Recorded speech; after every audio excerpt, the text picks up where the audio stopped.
Hi everyone, আসসালামু আলাইকুম। Finally আইফোনটা হাতে পেয়ে গেলাম। আমি অর্ডার দিয়ে এসেছিলাম অক্টোবরের 7 তারিখে।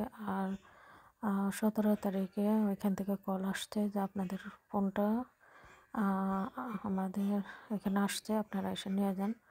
বললাম যে 2-1 দিন পরে আসতেছি। পরে ফাইনালি মানডে গিয়ে আমরা ফোনটা পিক আপ করলাম। পিক আপ করে বাসায় নিয়ে আসলাম। যাই হোক, ফোনটা হাতে পেয়ে অনেক ভালো লাগতেছে। কালারটা অনেক সুন্দর আর সব কিছুই পারফেক্ট ছিল। অনেক ভালো লাগছে ফোনটা হাতে পাওয়ার পরে। যাই হোক, আমার তো অনেক ভালো লাগতেছে।